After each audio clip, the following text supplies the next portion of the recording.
Hey, you guys. Oh my goodness. So I know I said that I was gonna come back and I was gonna do another video and talk to you about how I was putting these together and these French school books. But I don't know. I just got going on them and one thing after another, and before you know it, they were finished. So sorry. Uh, but I will tell you kind of what I did to them as I go through them. Just want to let you guys know these are currently listed. I did whittle them down to 17.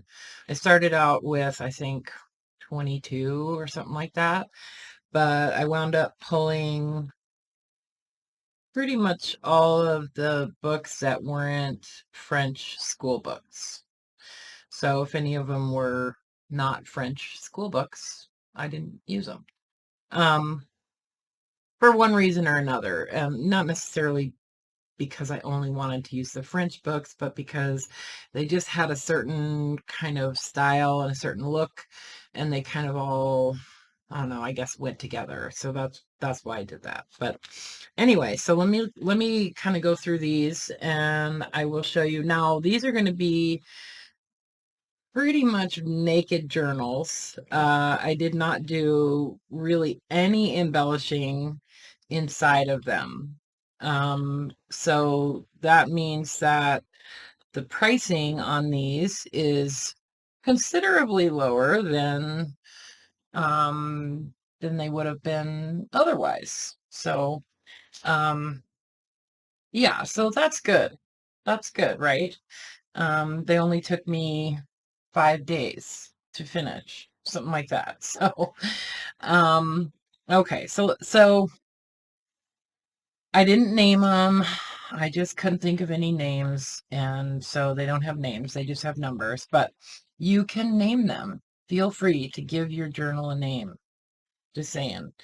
Okay, so these books were, if you watched my most recent video where I was talking about how I go about choosing books to use for journals, like my kind of like how and why, you know, you'll remember that many of these books were in pretty rough shape, and they really needed some doctoring to kind of get them whipped into shape. So there's a number of things that I did. I'm going to just take this off. So each one has, this is, I have a whole bunch of flour sack fabric that I bought.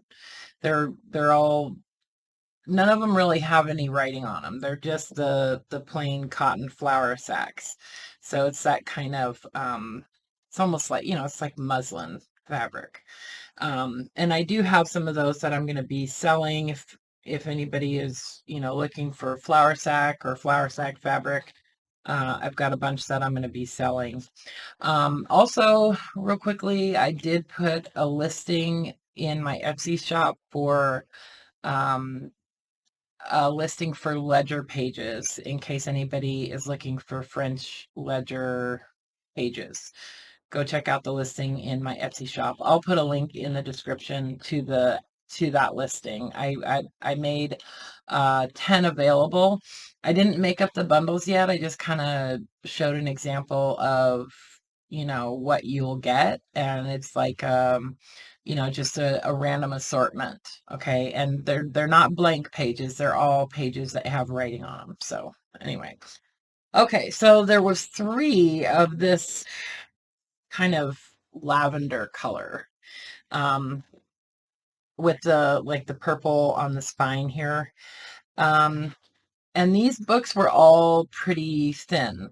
Okay, so what I did was, if you've seen, I did a video on how to expand spines on your journals if you're using real thin books, um, quite a while ago, maybe even like a year ago. Um, so that's basically what I did. I cut the spine off of the back cover, and then I just kind of expanded it about. I tried to make them all kind of the same. Some of them wound up a little thicker than others, but I wound up expanding them to about an inch and a half. Okay. So I used Craft Tex when I did that. And I gotta say, like, Craft Tex is pretty freaking durable. It's extremely strong. And like, you can't tear it or rip it, like, it's really, really durable.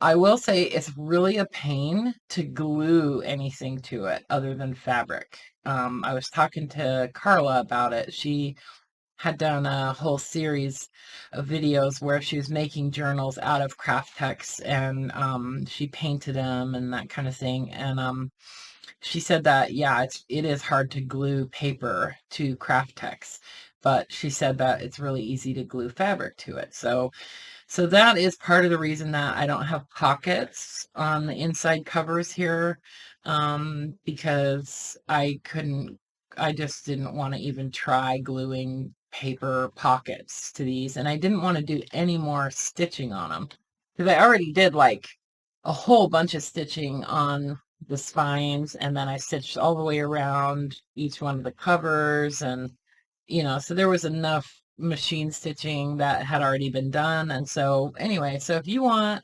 to try to put a pocket on the front inside cover or the back inside cover, be my guest, and have fun. It's really hard to glue to this stuff, although art glitter glue will attach to it, but I didn't want to do it because I didn't want to run the risk of it, coming off. So anyway, but I did put pocket pages in these, so there are pages that you can make into pockets. Um, I used a lot of the same papers that I use in most of my journals.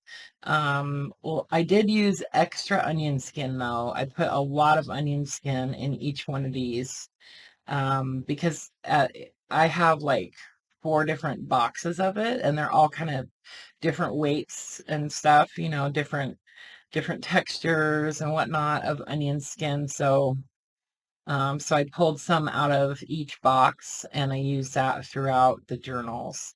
And then I did use some blank ledger pages throughout, where, I didn't want to cut these off necessarily, so I just folded a lot of them in. So you're going to have a lot of folded pages like that. Um, just to kind of minimize waste. You know what I mean? Like, I didn't want to waste those offcuts. So, um, yeah, so a lot of pages are folded in, and these are the types of pages that you can turn into tuck spots or pockets, or, that kind of thing.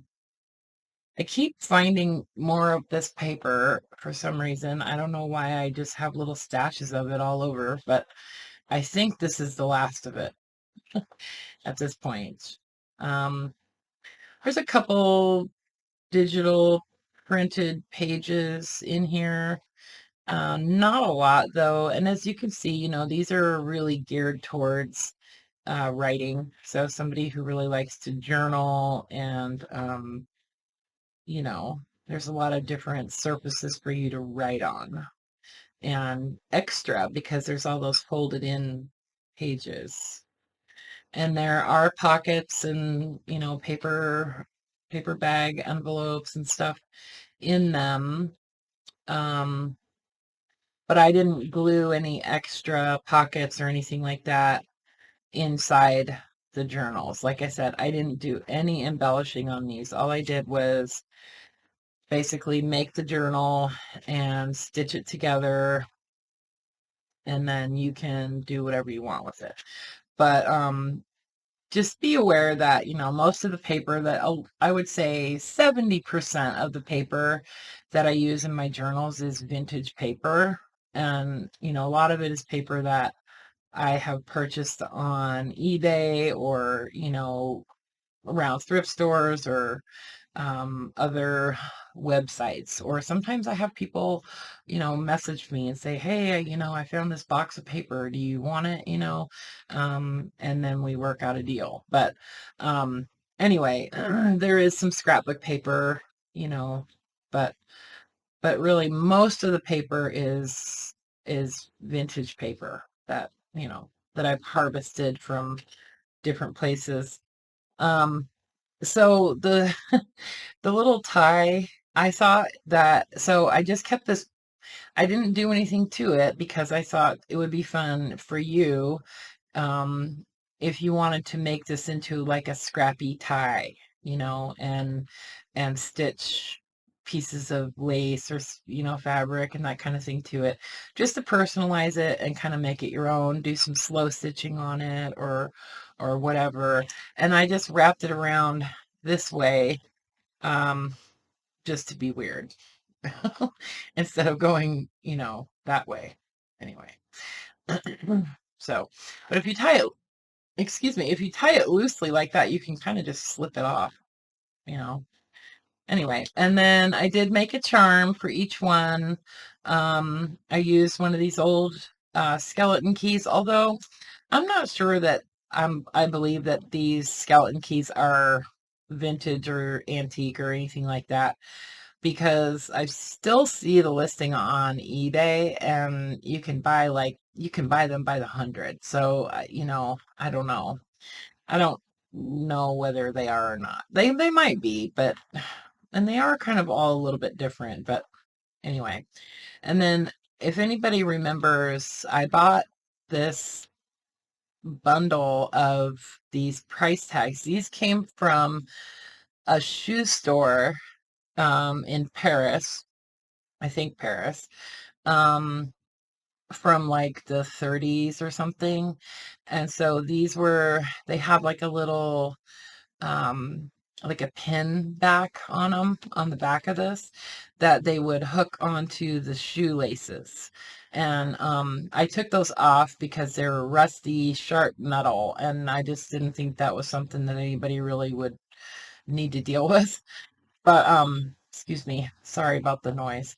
Anyway, but they're really cool, and like you can tell that they're hand painted because you can feel the paint on the surface of the card.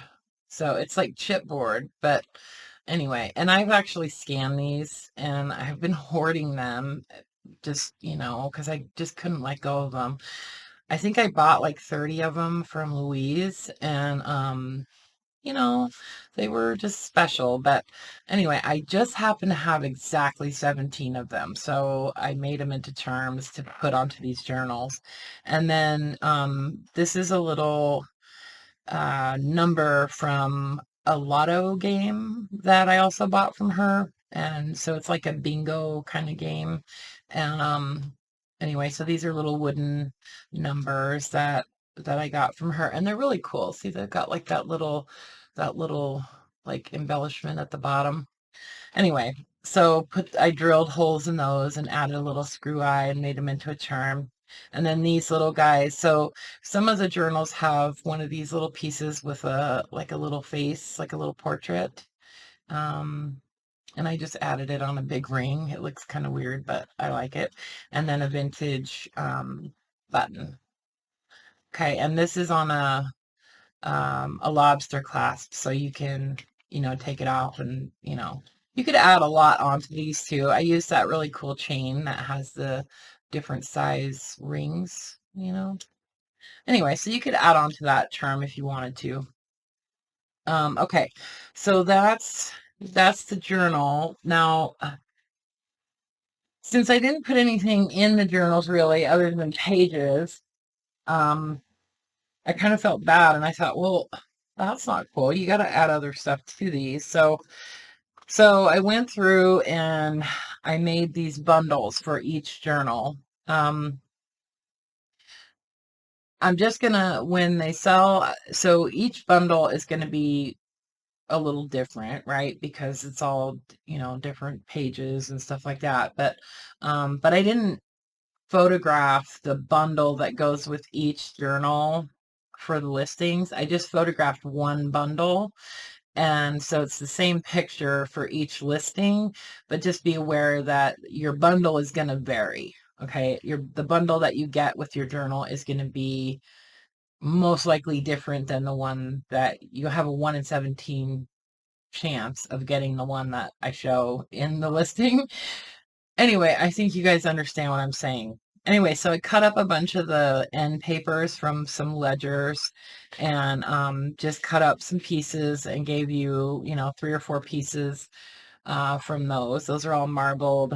You can see a lot of them have writing on the back of them. And then I did a couple pages out of the page a day calendars. There's 2 out of each one that I have. And then there's an envelope with some kind of correspondence inside. I haven't looked at what's in each one, but I did verify there's some kind of letter or correspondence in the envelope. And then I gave you a page out of my really beautiful diary, and it's like a, daily diary. I gave you a double page out of one of my copybooks that's got the purple writing. And then this is one of those journals or one of those ledgers that is from like the 1600s. And so I gave you a double page out of that. And this is just stuff that I thought would be fun for you to use to make tags out of, to use in your journal, or, to collage with or whatever. A little bit of it isn't French, but most of it is. This is actually just a half a page from that really beautiful music book that I got from Renee a long time ago. And I just love it because I love the typography, I love the music, I love the images, I love the paper most of all. So anyway, and then I just gave you a couple pages of um, tea-dyed paper because I didn't use any in the journal. So, and then I had a bunch of these boxes that I had bought from Louise. These came from um, like a pharmacy, and I think they're like perfume boxes. Anyway, so it's just half of the box because I didn't have enough to give each person a whole box. So they were folded flat, and so I just took my X-Acto and ran a knife up. So you'll either get, this side or you'll get the back side, but both sides have writing on them. And I thought these would be kind of cool to make tags out of too. You could use all of the little pieces off of this to make something.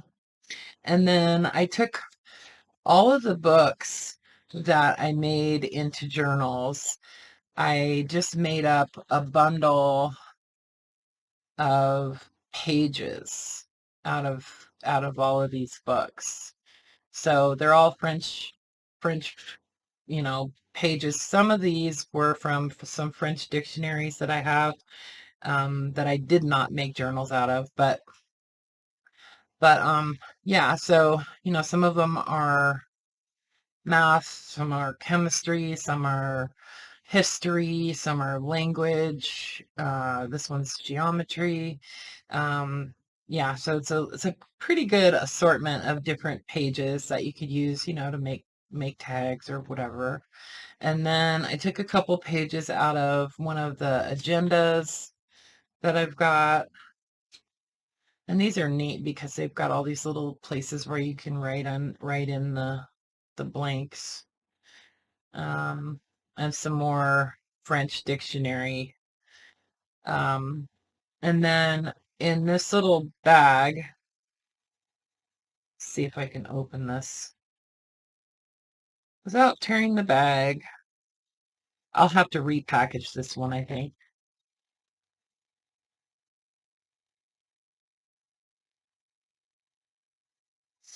So you get a couple of these um, these playing cards. They're just on paper, but they're really cool. And then some French language cards.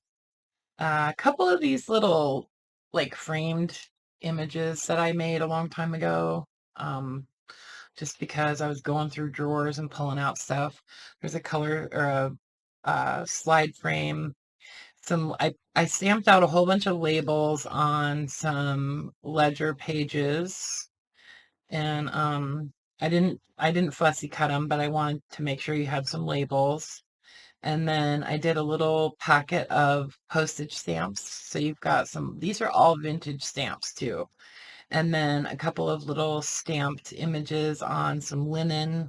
And then I did 3 different styles of tabs, because I got a couple new tab punches. So and these are made with the Tim Holtz Halloween papers, the long skinny ones.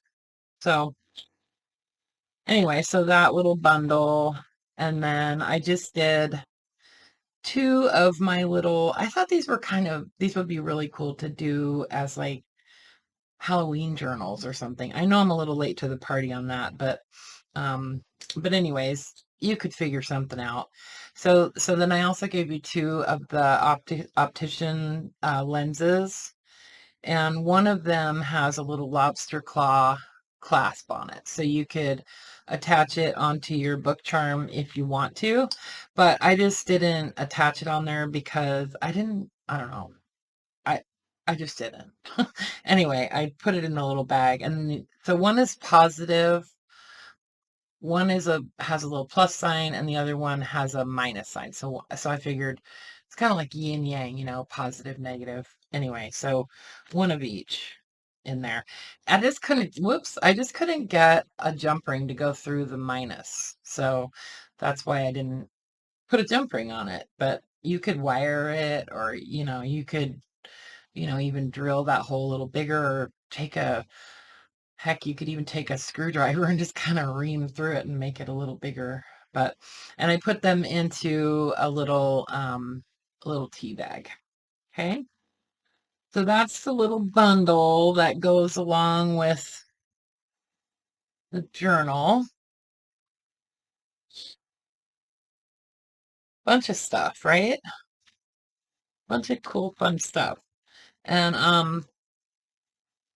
and then I sealed each one of these little bags with a wax seal that you could actually take off if you wanted to and use it somewhere else. Um, you can glue those down. Anyway, this is going to go back in this bag. I'm going to repackage this one and put it in a new bag and do a new seal on it and all that. But I just wanted you to see. See, this one has butterfly on it. Okay, so that's one. So that's number 15.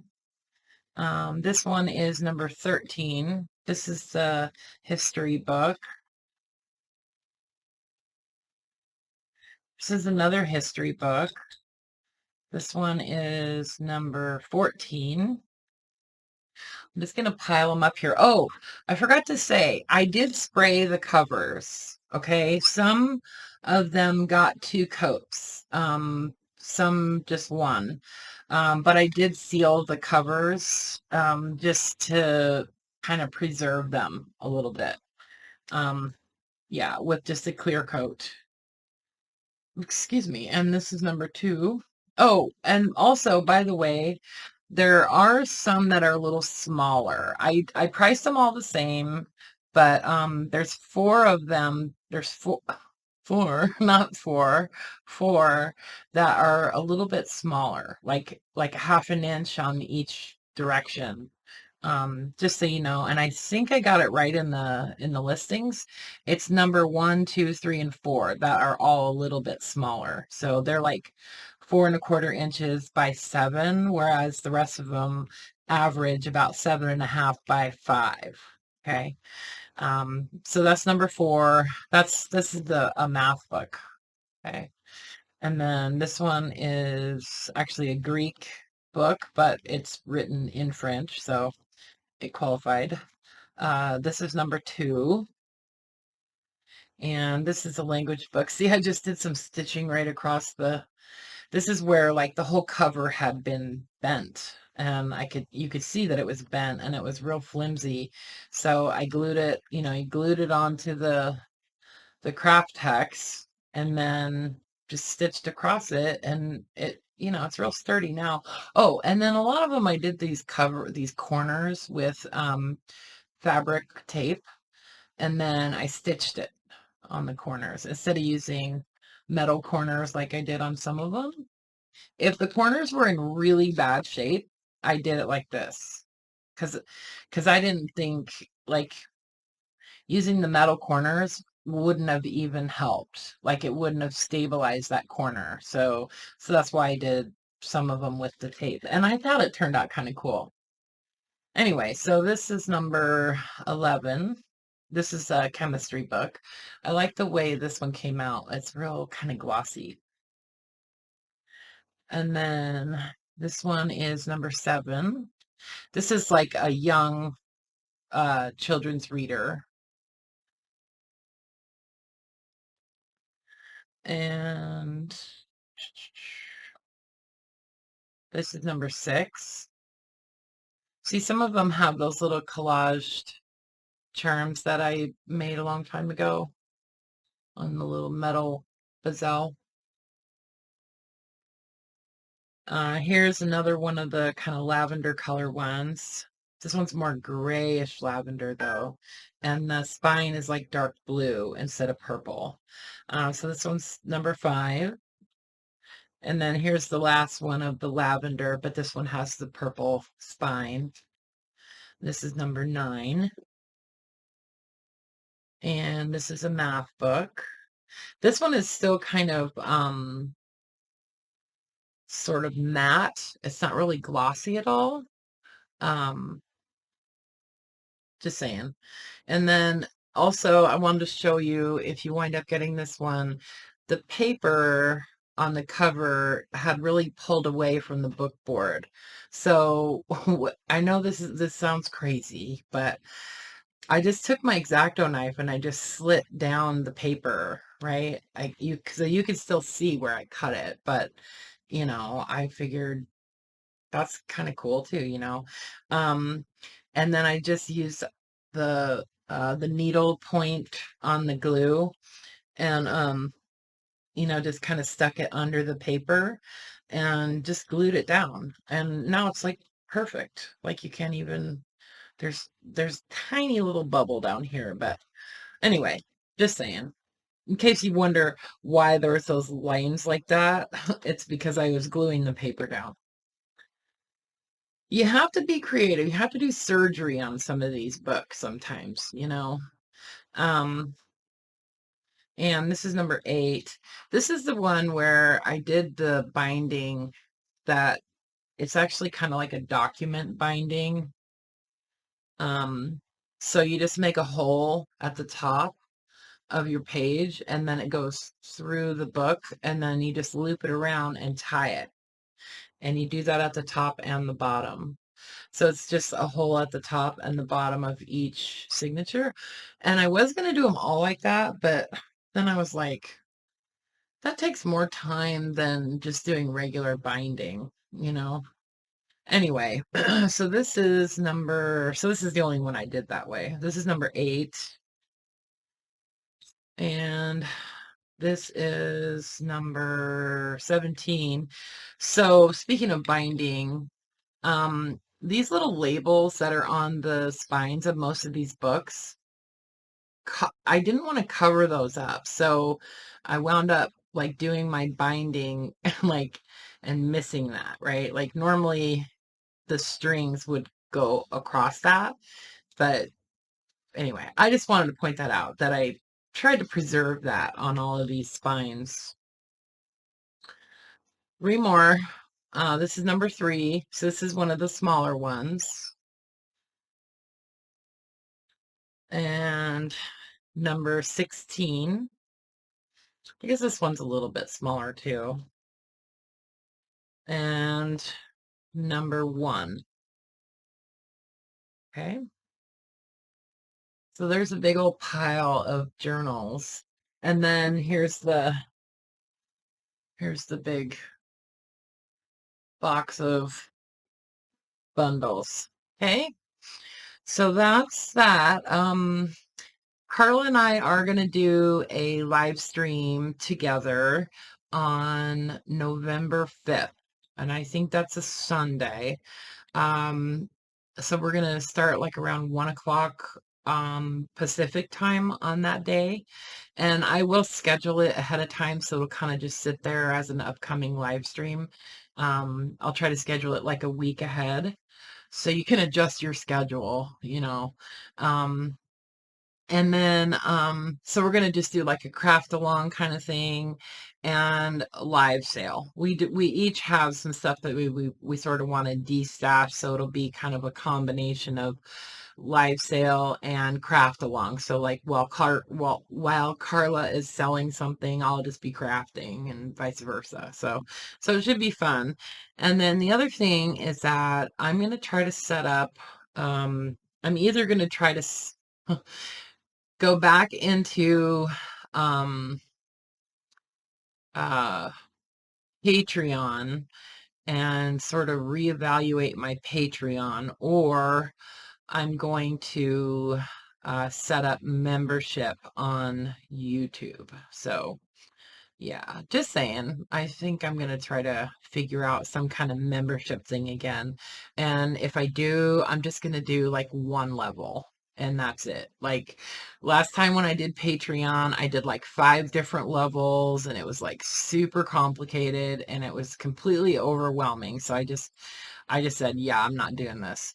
And anyway, so I think I'm going to start up YouTube memberships, or I'm going to go back to Patreon and sort of like redo it and start that up again. I just have to look at which one I think is going to be better. So anyway, just saying that's what's going on, and I'm going back to bed. Okay, guys, I love you. All right. Bye for now.